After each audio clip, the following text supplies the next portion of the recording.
Jadi NU enak.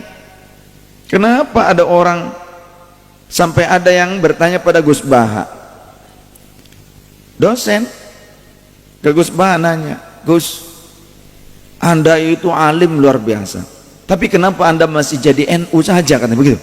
Dia pikir jadi NU itu goblok, katanya. Kata Gus Baha, jawaban yang cerdas, Anda itu pelajaran yang Anda pelajari di universitas Anda, mahasiswa S3 itu pelajaran sanawiyah di pondok-pondok pesantren kami. Jadi kalau di NU itu masih sanawiyah, tapi kalau di sekolah-sekolah formal, universitas-universitas Islam itu sudah jenjang S3. Kalau jenjang S3 sedangkan di pondok itu masih sanawiyah, lantas pelajaran aliyahnya di pondok pesantren, kalau di universitas itu tingkatan apa? Esteler. Kenapa mereka nggak nguntub? Sehingga banyak orang sekarang mendadak jadi ulama, duduk pada sebuah jabatan di majelis ulama pusat. Keren nggak? Keren nggak? Keren nggak? Keren. Tapi baru belajar nasrif, kafaro yukafiru kufron. Masalah kufur kafir gak paham maknanya, tapi sudah dianggap dokter. Jemaah yang dirahmati Allah Subhanahu wa taala, bersyukur kita masih senang berkumpul dengan para ulama kita. Kalau kita sudah tidak mau berkumpul dengan para ulama Ahlus Sunnah wal Jamaah, bisa-bisa kita sudah melepaskan agama ini. Laulal ulama, andaikan bukan karena wasilah para ulama, lakanan nas, maka manusia itu akan seperti kalbahaim, seperti hewan-hewan. Bahkan di dalam riwayat yang lainnya, bagaikan serigala-serigala yang saling memakan satu sama lain.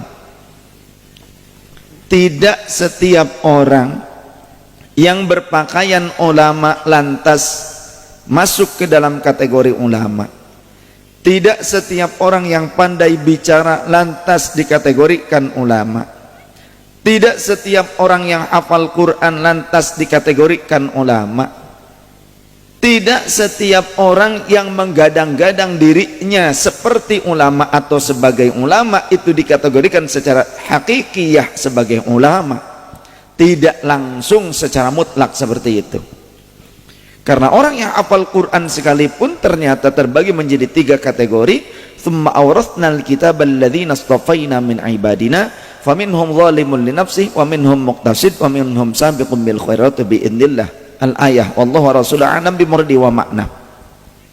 Telah kami wariskan Al-Qur'an ini atau kitab suci kepada sebagian daripada hamba-hamba kami yang terpilih, tapi terbagi menjadi 3 kategori. Yang pertama, faminhum zalimun li nafsi, mereka hafal Quran tapi meninggalkan substansinya Al-Quran. Jadi hanya hafalan, hanya casing, hanya lafziyahnya Al-Quran saja. Yang kedua, wa minhum muqtasid, ada orang hafal Quran tapi separuh daripada isi kandungan Al-Quran diterima, separuhnya lagi diingkari. Wa minhum sabiqum bil khairati bi'idznillah. Yang ketiga, orang yang hafal Quran dan memang mengamalkan substansinya Al-Quran. Jadi tidak semuanya masuk ke dalam kategori ulama yang hak walaupun hafal Al-Quran. Maka penting bagi kita jangan hanya menitipkan anak-anak kita kepada guru-guru yang hanya mengajarkan hafalan Qurannya saja tanpa mengajarkan substansinya Al-Quran, maqasidus syariahnya, fikihnya, kitab tauhidnya, tasawufnya. Tasawuf itu apa sih? Kok ada orang yang mengatakan tasawuf itu kafir, zindik? Mereka adalah orang-orang yang gagal paham, sumbuknya terlalu pendek, jadi gampang kompornya meleduk. Tasawuf itu bukan berarti orang-orang yang zindik, bukan berarti orang yang meninggalkan syariah, tapi tasawuf adalah bagaimana caranya bisa memahami syariah, melembutkan kolbu dan lebih hati-hati dalam pelaksanaan syariatul Islam. Seperti itu. Bagaimana ketika ada tokoh-tokoh sufi, tokoh-tokoh tasawuf yang mereka seolah-olah memiliki satu sikap yang kita belum memahaminya secara syariah. Jangan dulu kita suudzon kepada mereka. Al-Imam Abu Hurairah radhiyallahu anhu, sahabat Rasul, diriwayatkan dalam Sahih Bukhari, beliau mengatakan, aku diberikan 2 wadah ilmu. Yang satu wadah sudah aku sebarkan kepada kalian, sedangkan yang satu wadah lagi, jika aku sebarkan pada kalian, niscaya kalian akan membunuhku. Kalimat ini juga disampaikan oleh Sayyidina Ali karramallahu wajhah, Sayyidina Hasan wal Husain radhiyallahu anhuma, dan beberapa tokoh-tokoh ulama kurun awal dari kalangan para sahabat. Sehingga Imam Bukhari pun menukilnya di dalam kitab Sahih Bukhari. Maka janganlah kita orang yang mubtadi, orang yang baru mengawali pembelajaran, istilah sekarang itu hijrah. Awas, hati-hati dengan jebakan Batman. Memandang kenyataan itu terbalik. Mereka membuat jargon, yuk kembali pada Quran dan Sunnah. Ngomong seperti itu kepada siapa? Kepada kita yang mengamalkan Quran dan Sunnah. Jika ada yang mengatakan kepada kita, ayo kembali pada Al-Quran dan Sunnah, jawab, kembalilah ya kalian. Karena kami tidak pernah meninggalkan Quran dan Sunnah, kalian saja yang kembali karena kalian pernah meninggalkannya. Betul? Jika ada orang mengatakan kepada kita, bertanya, di mana kamu ngaji, mencari ilmu? Di Ahbabur Rasul contoh, wah pasti itu bukan Ustadz Sunnah, itu Ustadz Bid'ah. Ya, mana buktinya? Pakai imamah hijau, itu zindik katanya. Syiah tuh kafir tuh apa?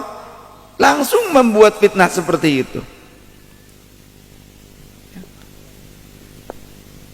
Mari kita ngajinya ke Ustadz Sunnah, di kajian Sunnah.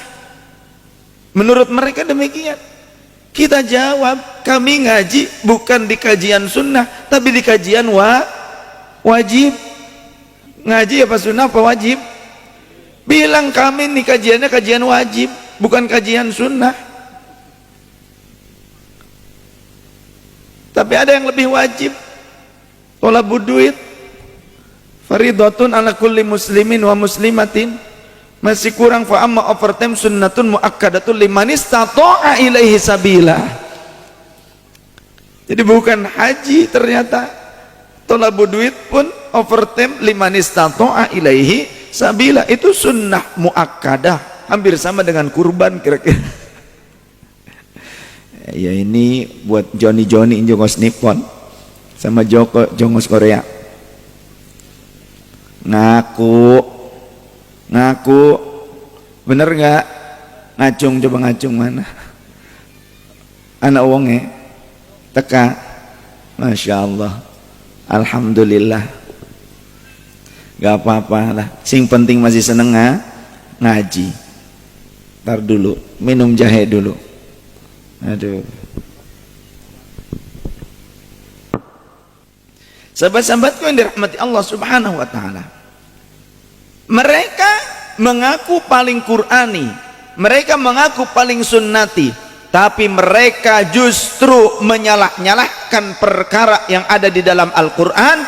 Mereka pun menyalah-nyalahkan sesuatu yang menjadi sunnah baginda Rasul sallallahu alaihi wasallam. Menurut mereka majelis zikir adalah majelis bid'ah, padahal salah. Majelis zikir adalah majelis sunnah baginda Rasul sallallahu alaihi wasallam. Mana dasarnya? Hadis yang sahih menyatakan, idza marartum bi riyadil jannah farta'u. Hei wahai kalian kaumku, kata baginda Rasul, jika kalian melewati pertamanan surga, maka merumputlah kalian di sana. Qalu, para sahabat bertanya, ya Rasulullah, wa ma hiya riyadul jannah? Apa itu yang disebut dengan pertamanan surga yang ada di muka bumi ini ya Rasulullah? Qala, baginda Rasul menjawab, hilakut dzikri, itu adalah perkumpulan zikir. Di dalam riwayat yang lainnya, dalam Sahih Muslim, baginda Rasul menyatakan, la yaqudu qaumun yadhkurunallaha azza wa jalla. Tidaklah suatu kaum duduk bersama lebih daripada satu orang, 2, 3, 4, dan tanpa batas berapa banyaknya duduk kaum tersebut. Lebih dari satu orang manusia duduk bersama untuk apa? Yadhkurunallaha azza wa jalla, berzikir kepada Allah azza wa jalla. illa hafathumul malaikatu, tiada lain kecuali para malaikat Allah akan berkumpul menaungi mereka. Di dalam riwayat yang lainnya, fayuhiffuna bi ajnihatihim ila sama'id dunya, mereka menaungi majelis-majelis ilmu tersebut, orang-orang yang berkumpul untuk berzikir bersama kepada Allah dengan sayap-sayap mereka sampai pada langit yang pertama. Untuk apa? Mereka mencatat amal-amal kebaikan dari setiap orang yang hadir pada majelis zikir tersebut. Kemudian mereka pun mengamini doa-doa mereka, doa-doa yang ada pada majelis zikir tersebut. Mereka membawa rahmat dan berkah dari Allah Tabaraka wa Ta'ala pada semua orang yang hadir pada majelis zikir. Wa ghasyiyatuhumur rahmah, dan Allah akan menurunkan rahmat bagaikan hujan-hujan yang deras. Wa nazalat alaihimus sakinah, dan Allah akan menurunkan ketentraman kepada orang yang senang duduk di majelis zikir. Wa dzakarahumullahu fi man indah, dan Allah akan membangga-banggakan mereka di hadapan para malaikatnya. Allah akan menyatakan di hadapan para malaikat, hei para malaikatku, ya ibadi, wahai hamba-hambaku, yang dimaksud adalah para malaikat, aku persaksikan kepada kalian, sesungguhnya inni qad ghafartu lahum, aku telah mengampuni mereka yang duduk pada majlis zikir tersebut. Di dalam Sahih Muslim ada riwayat yang menjelaskan salah seorang malaikat interupsi, ya Rabbi, interupsi. Ada malaikat yang interupsi, ya Rabbi. Di antara mereka ada si fulan yang memang bukan bertujuan untuk zikir, tujuannya untuk hal yang lain. Dia punya kebutuhan, mau dagang di majelis zikir, jadi tukang sound system di majelis zikir, jadi kameramen di majelis zikir, jadi kijepret tuh, kijepret. Ada tukang tenda, ada tukang parkir. Tujuannya bukan mau zikiran, tapi tujuannya ada yang lain, hal-hal yang masih mubah sifatnya. Bagaimana ya Rabbi? Maka kata Allah, semua orang yang duduk pada majelis zikir tidak akan merugikan siapapun yang bersama dengan mereka, siapapun yang berkumpul bergabung dengan mereka, asal tidak berniat melakukan keburukan, bukan mau nyolong dompet jamaah zikir, bukan mau nyolong ponselnya jamaah maulidan, tapi niatnya niat yang mubah, mau jadi tukang dagang, mau jadi tukang sound system, semuanya mendapatkan ampunan Allah Subhanahu wa Ta'ala.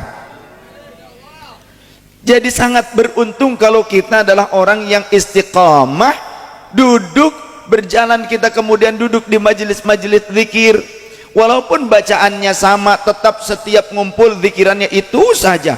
Yang yasin ya yasin, yang ratibul atas ya ratibul atas, ada yang ratibul addan, ada yang ratibul kubra, kemudian juga ada zikir-zikir yang lainnya, khatam khajakan, zikir naqsyabandi, zikir tariqah, zikir-zikir yang tetap, zikir-zikir yang istiqomah tetap dijalankan, zikir manakib, zikir maulid, sholawat tetap diperbanyak, dan zikirnya walaupun itu terus saja istiqomah, gak ganti-ganti zikirnya. Tetap setiap mereka melangkah dari rumahnya menuju ke majelis zikir, menuju ke majelis sholawat, menuju pada majelis-majelis maulid, majelis-majelis manakib, majelis-majelis ilmu, maka Allah Subhanahu wa Ta'ala akan mengampuni dari setiap langkahnya 10 kesalahan. Langkah berikutnya akan dinaikkan derajatnya 10 tingkatan kemuliaan. Langkah berikutnya akan Allah berikan 10 rahmat dari Allah Subhanahu wa Ta'ala. Semakin banyak langkah yang kita lalui, walaupun bacaan di majelis zikir itu saja, tetap itu saja.